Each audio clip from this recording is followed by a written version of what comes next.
Welcome to Saturdays at 7, Christian Scholars Review's conversation series with thought leaders about the academic vocation and the relationship that vocation shares with the church. My name is Todd Ream. I have the privilege of serving as the publisher for Christian Scholars Review and as the host for Saturdays at 7. I also have the privilege of serving on the faculty and the administration at Indiana Wesleyan University. Our guest is Oliver O'Donovan, Professor of Christian Ethics and Practical Theology, Emeritus at the University of Edinburgh. Thank you for joining us. Glad to be here. I'd like to open our conversation by asking you about an article you recently contributed to the Global Faculty Initiative titled The Sovereignty of Love. In the introduction, you argue that loving God with all your heart, soul, mind, and strength, and in turn, loving your neighbor as yourself, is the means of making the 613 distinct commands found in the Torah a coherent moral law. Would you please begin by unpacking the ways that contribution by Christ met the need of the rabbis of Christ's day and that with which they were struggling? As you say, this was a rabbinic discussion which Jesus joined in. And we understand a great deal more about what he was trying to do in that famous statement, I think, if we see the various ways in which they tackle it. What we mean when we speak of morality or ethics is some kind of coherence between what we do with ourselves and what we think. Mere unthought motion is not morality, but neither is mere speculative morality. Thinking relates our here and now, we have to live and act, to other things, past, present, and as far as we can anticipate, future. And thought seeks coherence in reality, to see the world as a whole. And moral thought is seeking coherence between action and reality, including the reality of ourselves, what we are, and the lives we have to live. And so the rabbis, whose task was to teach the Torah, often to non-Jewish proselytes, sought how to see this very diverse set of commands we find in those books of the Old Testament as a coherence of life, that they saw their task as a hermeneutic task, and Jesus was very much identified with that task. Would you then please unpack the ways that contribution by Christ meets a need that we're struggling with to this day, and thus why you put this article into circulation? We are looking for coherence, not only coherence in what we do, but coherence in how we can live a life through what we do. This is fundamental to the task, it seems to me, of living a moral life as we undertake. And if, as Christians, or indeed as Jews, we believe that this spoken word, these various spoken words, this tradition of teaching has a meaning to us, we have to engage with it and its coherence and discern it.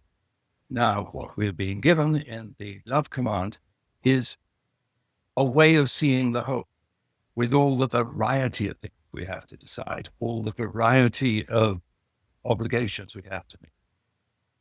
Thank you.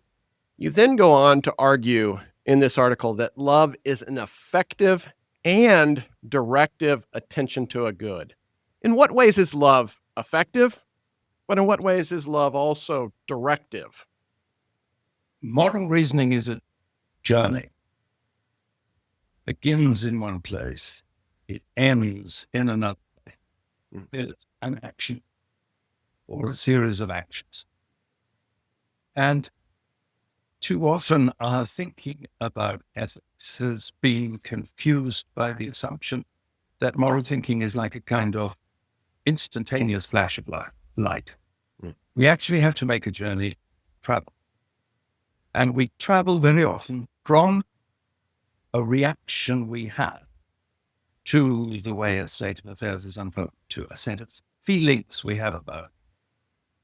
Unpack those feelings, analyze them, interpret them, seek guidance on them, relate them and the circumstance to everything else that is important around us, and then to deliberate on an action. Affective and directive is trying to get the two poles that are involved in any piece of moral reasoning. I sometimes call them flexive pole, the deliberative pole, but you can find other names. There is the moment at which the thing hits us, and that's morality too, being affected, and the moment at which we have to exert ourselves. Thank you. In what ways then, if any, is love dependent upon a good, and is a good dependent upon love?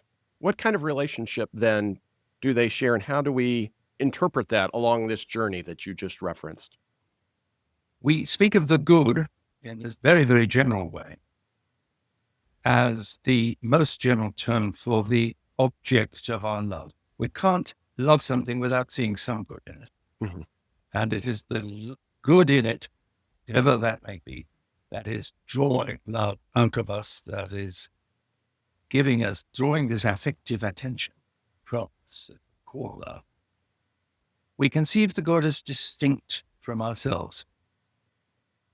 In some sense, the good is always something we don't have, in the sense of not possessing it. It's not just an aspect of ourselves that we're working. It's present in the world in some form and something to be discovered. We tumble on something, a good new book, a good piece of music, a good student, whatever it may be, we find. If the good were wholly immanent to us, wholly within us, then all our thoughts about action would be merely projections. This is what some people think that way, but in fact, that's not doing justice to what we do when we think about what we should do and how we can live, which is meant to bring us in some sense into connection with what is real. It's there, worthy of being responded to. And that inability to believe in the good, the real good, is the source of moral cynicism. The good is there, we may say, for us, sometimes directly as an object of love, sometimes indirectly through its reverse image as an evil that arouses horror or causes us to fear danger. What then, in your estimation, is the relationship that love and the law share? When we ask about our moral thinking and acting, if we are not going to be simply complacently accepting that whatever we think is right, we are asking about its truth. Truth of moral thinking is truth in a slightly different sense, say the truth of a mathematical proposition or a fact of history, but it is truth. It is all the same. It is a correspondence of thought to reality. We might take that old, weary, and yet still at its own level, valid way of understanding truth. There is some kind of a correspondence in it. Love has to find its way. It has to explore its object, has to discover a truth. Otherwise, it's going to remain at the level of feeling. It's never going to feed our action. And it's in love's search for truth that the law is so important to it, because the law focuses reality in practical terms. It tells us not to get between a mother tiger and her young. It tells us peremptorily in a practical way that we can obey certain rather complex truths about the animal kingdom and certain species within the animal. Law needs interpretation. Law is a proposition. All propositions need interpretation. It doesn't communicate in a way that bypasses our interpretative intelligence, but it requires it. But whatever its authority, and there are different authorities attaching to different kinds of law, law offers us a window on how our action can engage with the real world. And hence it's a servant of love, essential way in which love can structure its reaction. Thank you. I want to now step back and ask a little bit about this article and your placement of it with the Global Faculty Initiative. And for audience members who are not familiar with it, it's an initiative comprised of approximately 160 faculty members seeking to promote the integration of Christian faith and academic disciplines by bringing theologians into conversations with scholars across a wide spectrum of faculties in research universities worldwide. Would you please share how you became interested in serving with this initiative? And what are your hopes for this article and for the initiative? Well, that's a broad question. The Global Faculty Initiative, as you say, is concerned to help us integrate our various academic disciplines with Christian faith and Christian understanding. This is the project as it's been conceived by Terry Halliday and Donald Hay. And this is something, of course, to which a moralist is naturally very drawn. Other moral theologians and philosophers have played a useful part in the work, the GFI, and I was simply glad at the opportunity to chip in and do a little bit with it as well, because it's a project as a whole, which it seems to me has to be encouraged.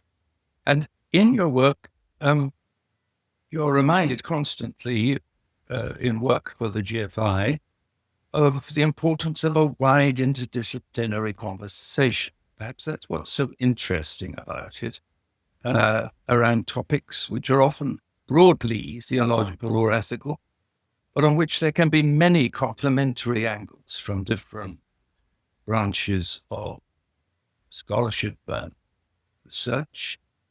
In the GFI and writing for it, you can't just sing solo.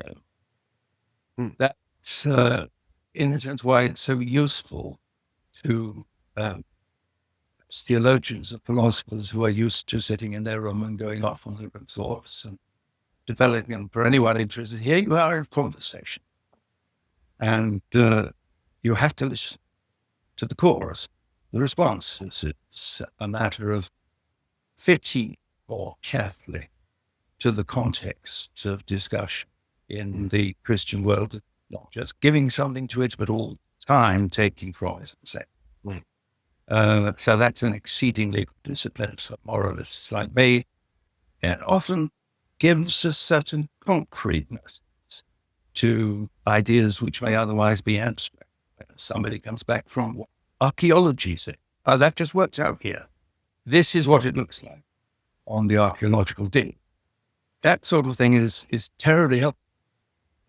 As a theologian, I can only speak as a theologian engaging concept, to communicate much more focusedly and well. Thank you very much. I would encourage all audience members to not only click on the link to your article, but also take time to look at the mission and purpose of the Global Faculty Initiative and consider other resources that are provided there.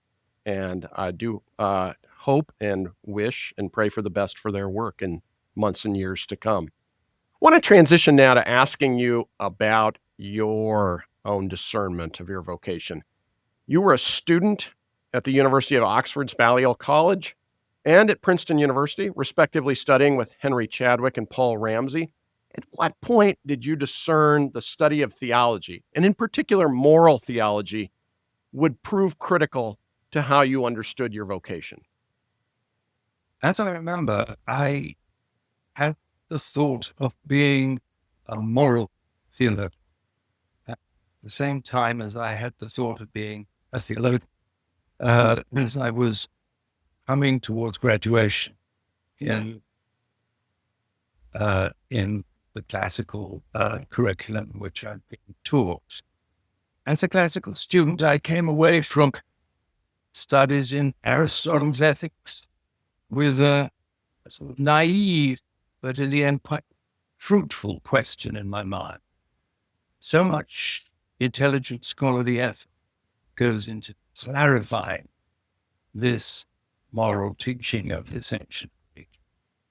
Should we not be able to do something similar with the teaching of Jesus?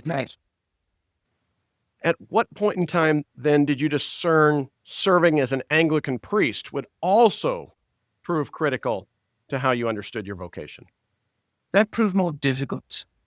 I was always very attracted to the idea of the ministry, but I had to wrestle for a long time with Kierkegaard's question about the difference between the apostle and the genius. Was the scholar merely the genius who sat in his study and speculated while others believed, acted, and preached? That was, I think, a really difficult question for me at a certain point. Could I seriously ask the church to ordain me to read, clarify arguments, do things like that? Or was this simply unhelpfully confusing different genres of Christian existence? And it took me some time to get through that question and to realize that to be a minister of the Word of God was essentially one call. Whatever form it might take and whatever types of work it might lead to in whatever situation, that's the key element in the theological scholar, as in the preacher, has to be the service of the Word. What impact then did Henry Chadwick and Paul Ramsey have on your discernment process as a theologian and then perhaps also as a clergy person? Well, I was extremely fortunate with all my teachers. And before I came to know either Paul or Henry, I was stimulatingly taught. I was taught philosophy by Sir Anthony Kenny. I was taught New Testament by Leslie Holden. And I owed a lot to Basil Mitchell, too, who introduced me, helped me begin to realize this idea I had of Christian ethics and what work in Christian ethics might be. And in the end, encouraged me to come on to work with Paul briefly in Princeton. So those had all helped to sort of shape my direction. The experience of knowing Paul Ramsey was a very striking one. One was aware that one was in the presence of a very passionate man, passionate campaigner, who never spared himself the risk of injury and suffered in the cause of the truth, and thought the more intensely as part of this great passionate mission for the truth of the gospel in action. Here, there was a completely committed scholar. One might say, use the term committed. And going to work on St. Augustine with Henry Chadwick was almost as great a contrast as it could possibly be. Henry was the precise historian, very concerned about reading situation, reading detail, judicious judgments. It was sometimes said of Henry Chadwick that he could never make up his mind about anything. That he could always find more interesting arguments on both sides if he looked long. And that was exactly, I think, the style. It just to be with him, he had a very hands-off approach to supervision. If he thought you were doing all right, he believed his job was to let you do it. And then regaled you with comments about scholarship, how scholars proceeded, mistakes scholars made, where scholarship was to be found.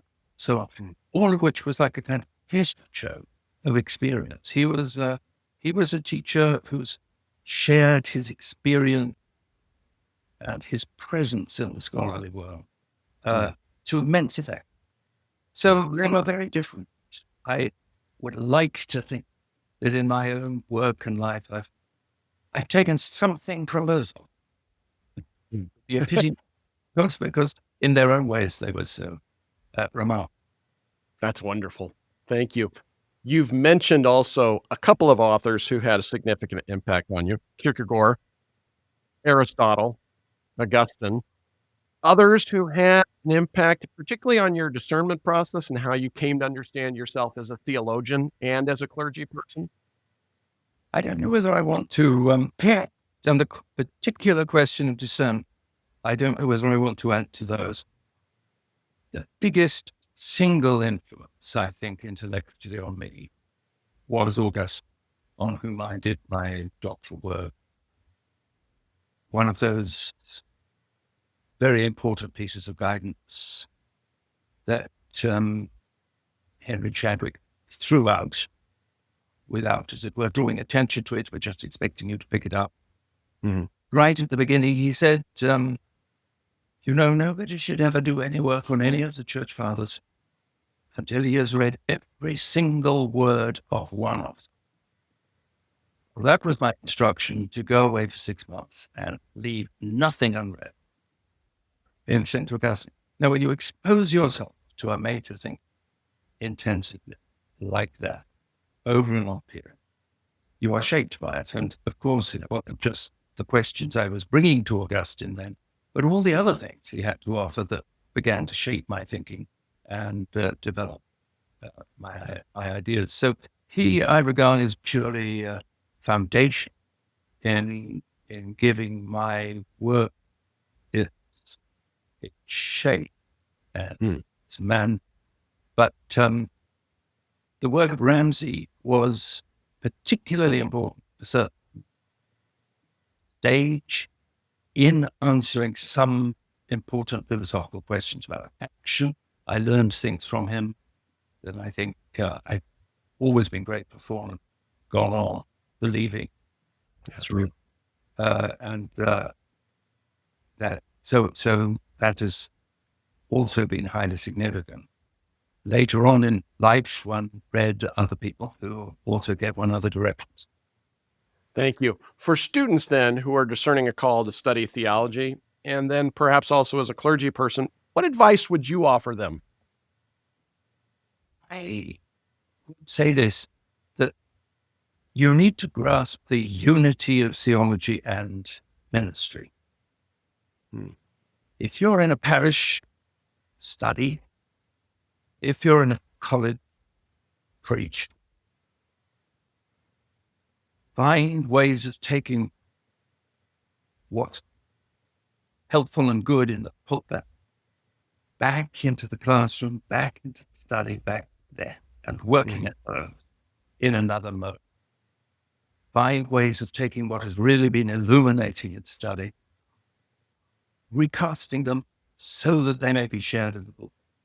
The disciplines are complement the whole time, and to be able to unify one's theological thought, one has to have both modes of operation, or within part of oneself. I have known theologians who have made a point of saying, well, when I'm in the pulpit, I say this, that, and the other.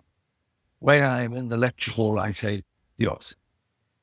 I can't come to terms with this sort of divided mind. That frightens me. I think both from the light it sheds on what minister and the light it sheds on what could happen to scholarship. It seems to me it's not going to be good for either in the end. All the time, one thinks of ministry, one thinks of scholarship.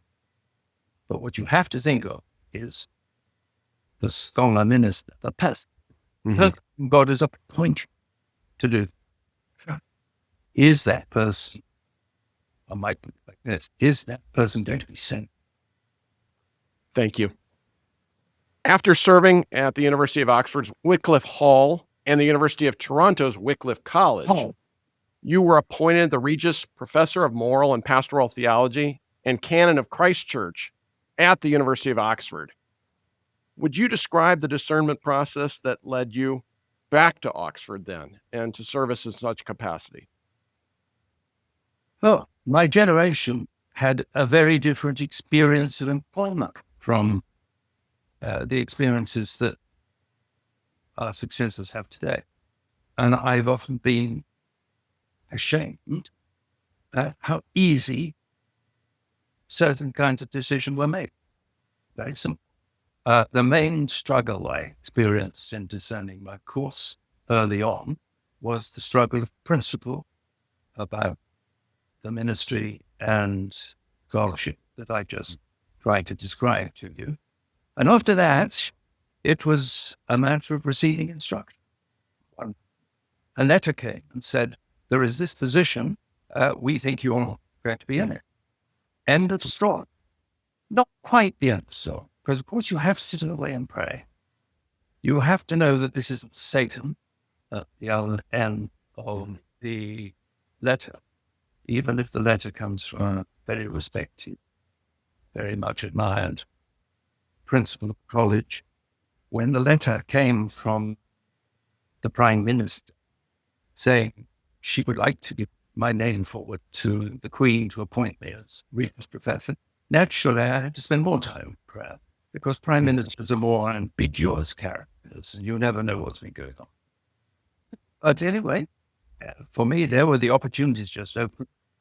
And the question was all the time for me, are these opportunities to take for the gospel's sake?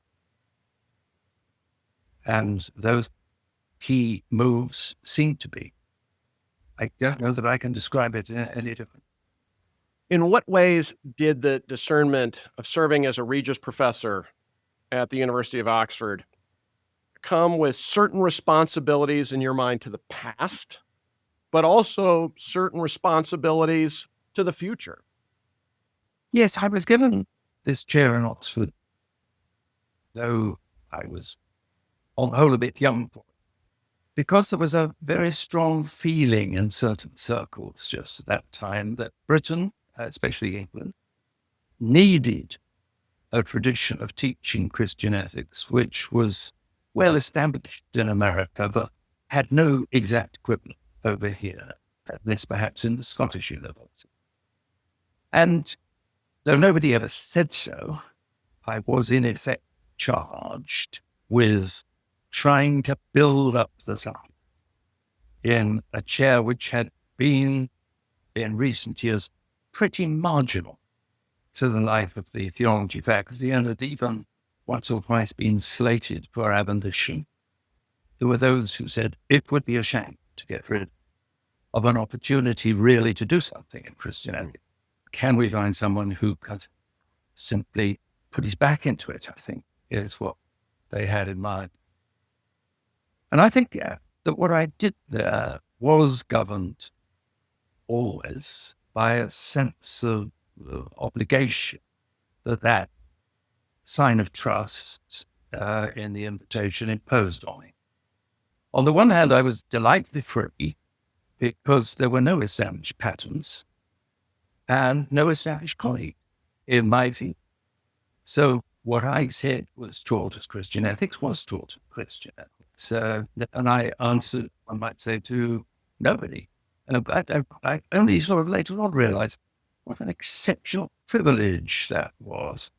On the other, I knew I had to provide an approach that would mesh well with character of theology as it was taught in Oxford at that time, that would fit in with the faculty, have synergy, and so on. And that was the reason, I think, or one reason, for the emphasis on historical work that makes, I think, Christian ethics as taught in Oxford distinctive even to this day, compared with many American schools. But another concern, which was also very important, was to build a real relationship between Christian ethics and biblical studies, which had been the core backbone of everything I did. Anyway, trying to create the shape was my major concern over the time. And I think the shape has obviously been improved on by my successor. It would be sad if it hadn't been. Nevertheless, I think it is held as a basis for them to work with satisfactorily and to make something out. Thank you. After serving in Oxford for 24 years, you were appointed Professor of Christian Ethics and Practical Theology at the University of Edinburgh, a role which you then filled for 6 years. In what ways did you discern that the opportunities serving at Edinburgh in such a capacity may have differed from the opportunities of serving in Oxford? It was obviously very different. I mean, the chief difference, you might say, was my age. I was about, 6 years from retirement. And your American viewers will no doubt understand that in Britain at that time, the university convention was that the date of your retirement was fixed on the day of your appointment. Yeah. You were appointed to such and such a date, and that was it. And I was at an end of career phase. I'd been in Oxford for 25 years, more or less. I had certainly done something. The burdens of being a senior figure, a repository of institutional memory in a place like that, the old guy to whom people turn to say, can you just sort this out? So on. Were, I think, beginning to weigh on. And I was aware of the attractiveness and perhaps importance of just trying something new before getting a fresh injection of new demands, new energies. And it turned out that various things had to be looked at, time possibilities, things I might have been asked to do. But it just turned out that the chair in Edinburgh came up and needed someone. So for 6 years, I went there, and I've never regretted it. It was, I think it was a very, people looked askance at the time, and they said, why is he in Oxford? What's wrong? Yes. There is a certain sort of misappealing imagination about the universities, their statuses, all this kind of thing. No one walks away from a place like that. No. The reason was 25 years. That was it. And the need for some fresh imagination, which Edinburgh gave me. I mean, so I got what I. Thank you. I want to ask you now about some of your books that you produced and prepared over the course of your career. You're the author and editor of approximately 20 books, with some of the most widely noted titles being, for example, your 3-volume Ethics as Theology series, Self, World, and Time, Finding and Seeking, and Entering into Rest. And then there's Resurrection and Moral Order, and The Desire of Nations. When you look at the arc of your work as a whole, what questions, if any, would you contend define it? I am an ethical realist. That is something it's much easier to be today than it was, I think, when I wrote Resurrection and Moral Order. But I want to describe something called evangelical ethics, which is a moral realism responds to the gospel about Jesus Christ. The reality it attends to, therefore, it is not simply the quasi-metaphysical reality of recurrent relations and forms and an ordered universe, but the narrative reality God has done for mankind in history. So the themes of creation and redemption have been prominent right through, handled in different ways, sometimes under different names, but it's one of the junction points at which I constantly come back to try and think some more. Methodologically, I've sought to understand ethics as a hermeneutic discipline, a discipline that thinks with its texts. scriptural exposition has always been very important to my work.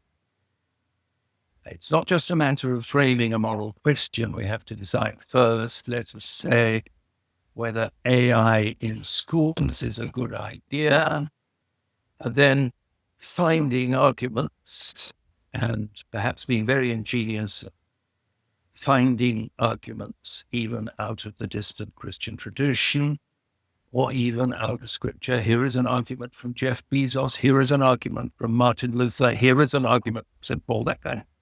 It's not just like that. It's a question of learning how to tell the story of created human reason and redemption. Okay. As it has been told us in scripture, explored by commentators on scripture, tell it in ways that can shed a light that falls on our particular situation with its challenge. And then thirdly, my work is about what we're doing when we engage in moral reasoning, the point from which I made a little earlier, that moral reasoning is a journey. It's always got a beginning and an end. We are in time. What we do is in time and has begun and what completion. And understanding better the shape that a good moral argument, reason may have in our minds in that light. So those, I think, are three things that I've constantly come back. No doubt could mention others. I think I'm held responsible for one or two notorious political propositions, but those three is foundational to my thought about moral. Thank you. If I may ask then about one of the other hallmarks of your work, it's your commitment to ecumenical dialogue and relations, particularly dialogue between Anglicans, Catholics, and the Orthodox. Would you describe the process that led you to believe that those relations were part of your calling and why they became important in terms of how you committed your time and energy as a scholar and clergy person? Yes, I came to maturity, to adulthood, what I suppose was the high watermark of the ecumenical movement in the 20th century, when it was moving fast and effectively, and was one had to make up one's mind as a Christian, and whether this was part of God's work for us in our generation. And my mind was fairly easily made up that it was. I could see no great divine hand creating a multitude of churches that can't belong to. That seems to me does not praise God. That churches God has brought into existence have got a terrific way to go before they really can sing praises together. That's obvious. But that direction had to be the one. Then when I was at Canon, I was appointed to the National Anglican Catholic Dialogue. This was simply an opportunity, and one I think I was very glad to have and to seize.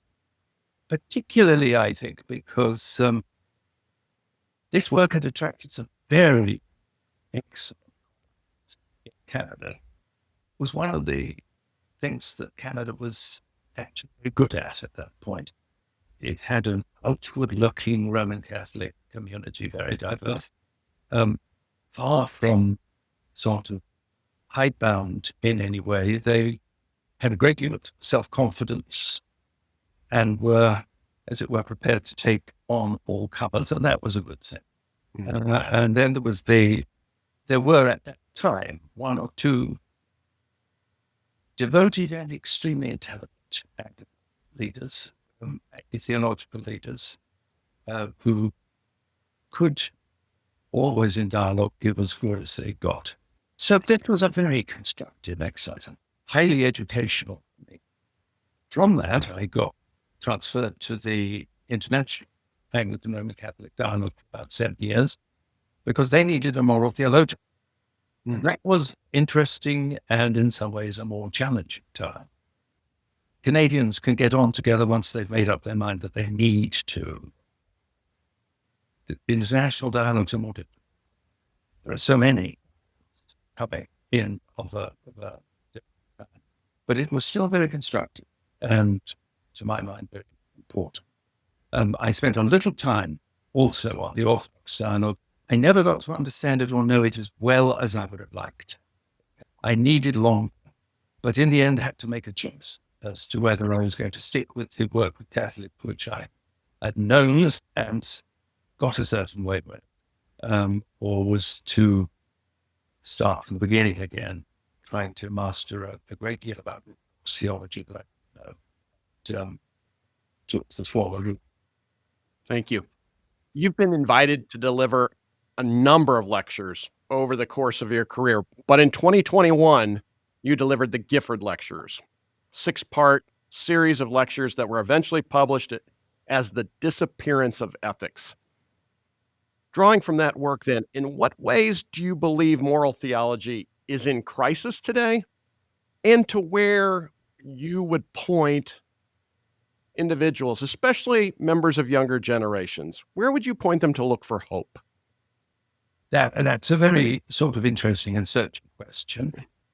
The disappearance of ethics begins with a little reflection on the situation John Henry Newman found himself in Dublin when it was intended to have the National University of Ireland founded as a university with no theology.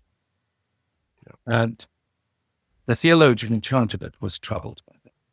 And he wrote, as we know, this very eloquent series of lectures on the idea of the university, which he raises the question of what happens in a university when the range of knowledge and learning is not comprehensively addressed.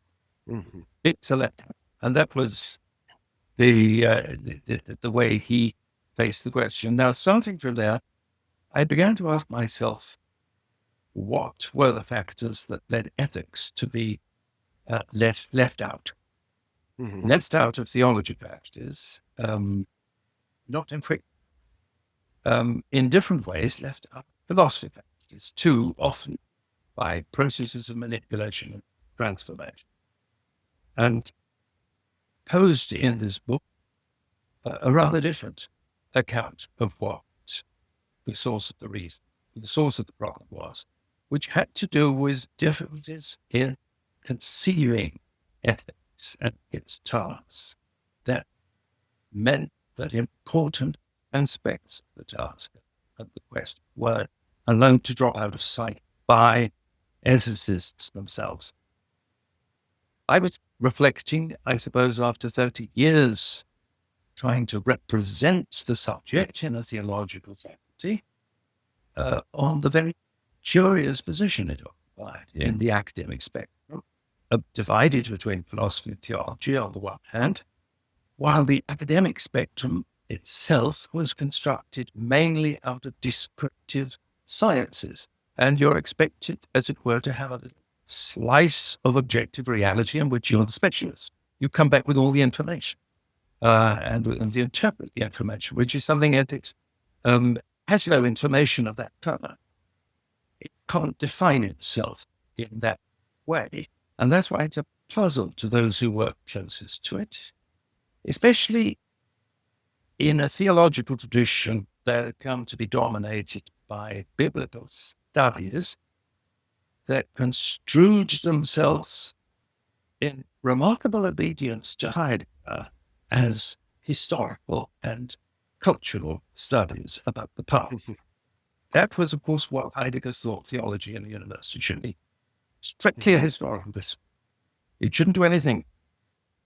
That was left to philosophy to do. Now, such a biblical studies can, of course, not really comprehend ethics except as ancient sociology. This is the way communities behave. This is what they thought. So, but there are other problems. Not only one's colleagues, one's students who approach the study of ethics on every conceivable angle and with every conceivable aim, often without any direct preparation in the discipline.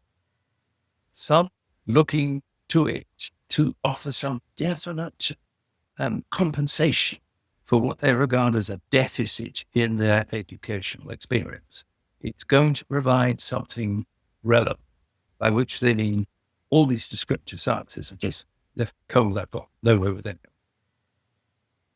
They may be frustrated then when we ask them to read texts, particularly ancient texts.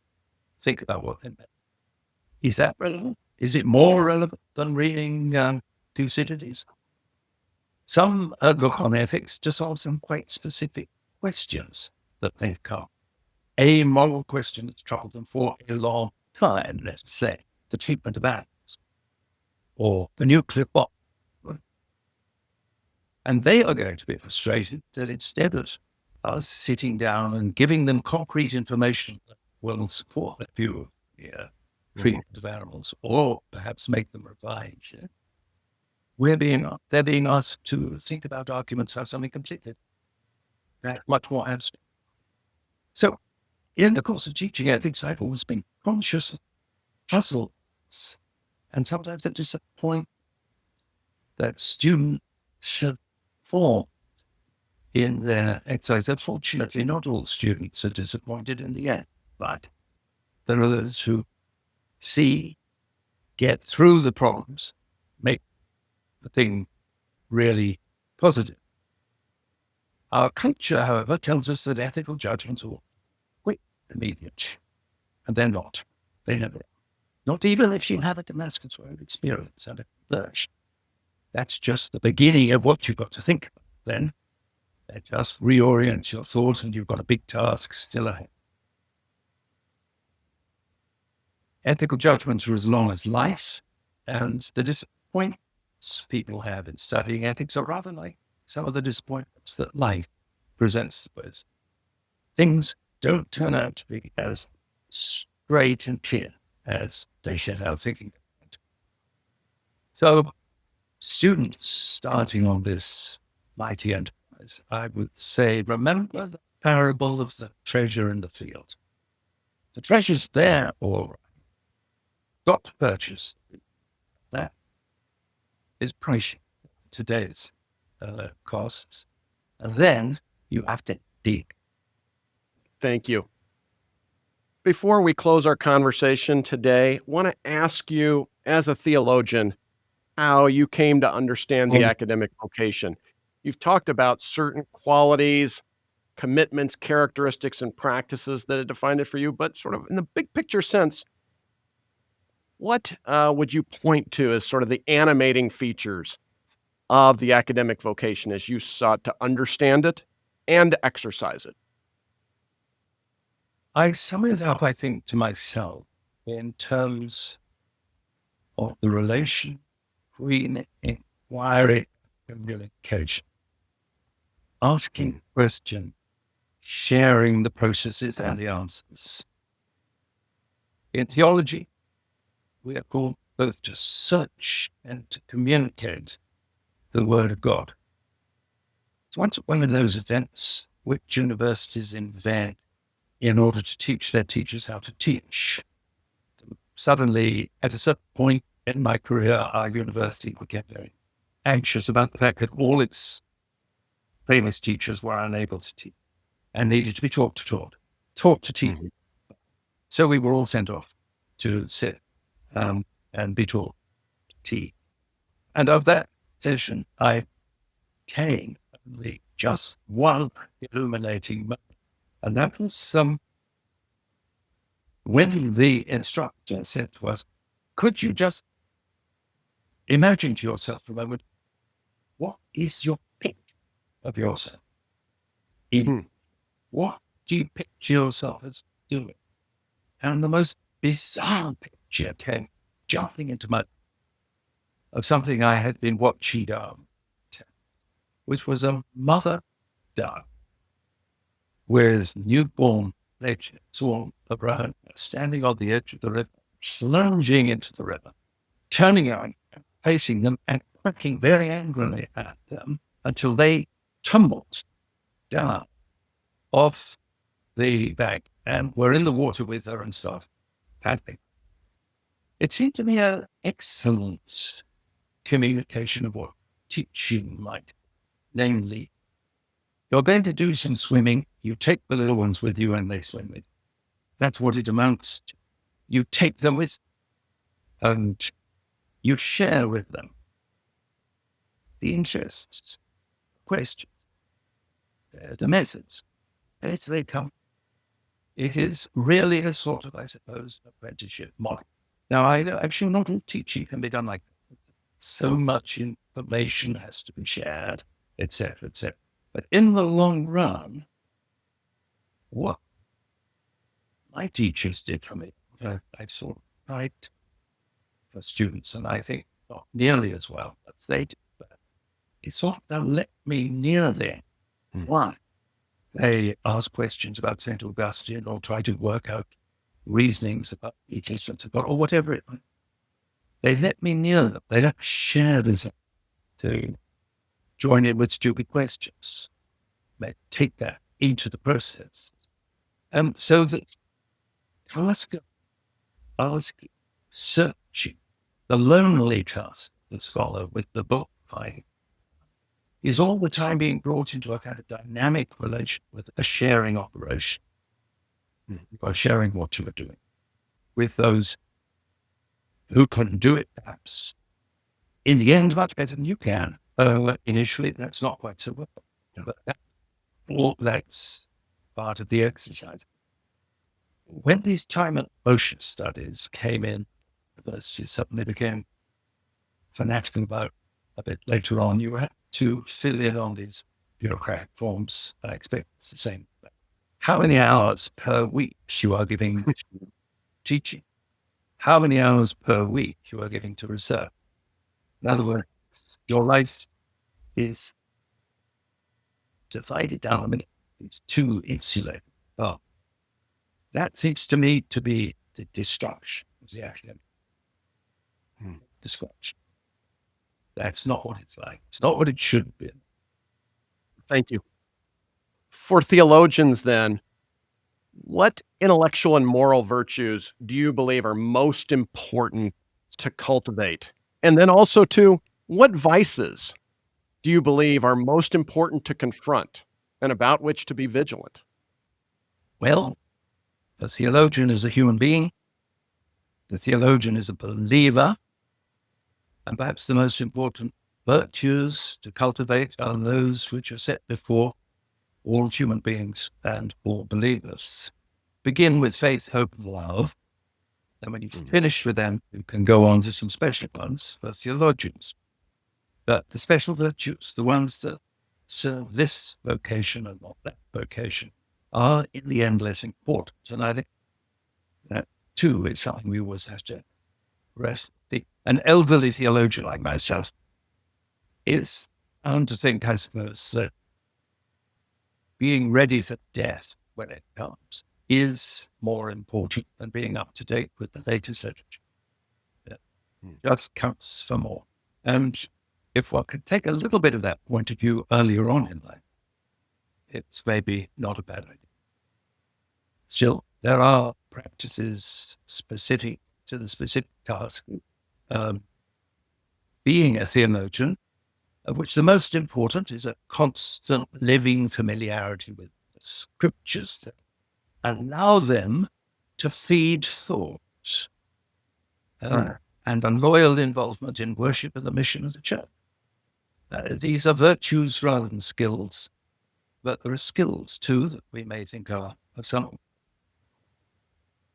things like a basic competence in the language of the text, appreciation of the broad contours of the Christian tradition of teaching. These things are also naturally skills that one has to bring rather than virtues. It wouldn't be a good idea if all theologians were linguists or historians. That then distorts theology and prevents it fulfilling itself. But a theologian who is neither a linguist nor a historian does need to be aware of the value of these contributions and be willing to learn enough just to be able to appreciate what they contribute. The virtue, and I don't know what you're supposed to call it, of taking the trouble to learn enough of what you can't know everything. Wow. That is a theologian's virtue. There's always a temptation among theologians to come to the vices to defend oneself by drawing the limits of one's interests as tightly as the limits of one's competence, so that one has no interest in things one is not very, very good at, because the thing one is most afraid of is making a mistake when you get beyond the limits of your perfect. Now, a theologian has to be prepared to make that mistake. The theologian needs I don't know whether it's courage, I don't know whether it's humility, to risk a mistake in a good cause when finding out about something he needs to know about that he hasn't trained especially. And that is what creates some of the ethos of theology, I suppose, prevents it becoming a kind of mere coalition of precise skills addressed. Thank you. As we close our conversation then today, I want to ask you, as a theologian and a clergy person, in what ways do you believe that theologians can be of greater service to the church? And in what ways do you believe the church may be able to be of greater service to theologians? I think we need to trust one another. Being a theologian in church, you are quite used to being looked slightly askance, particularly by your colleagues in parish, who know that you do not have to carry the burden they do, and probably do not really appreciate what burdens they may well be less that you have to carry. And I think there just needs to be a lot more understanding by the theologians of what it's like in the parish and by the parish clergy of what it's like being a student. And I say, if you're in a parish, study. If you're in a college, free. It's a very simple.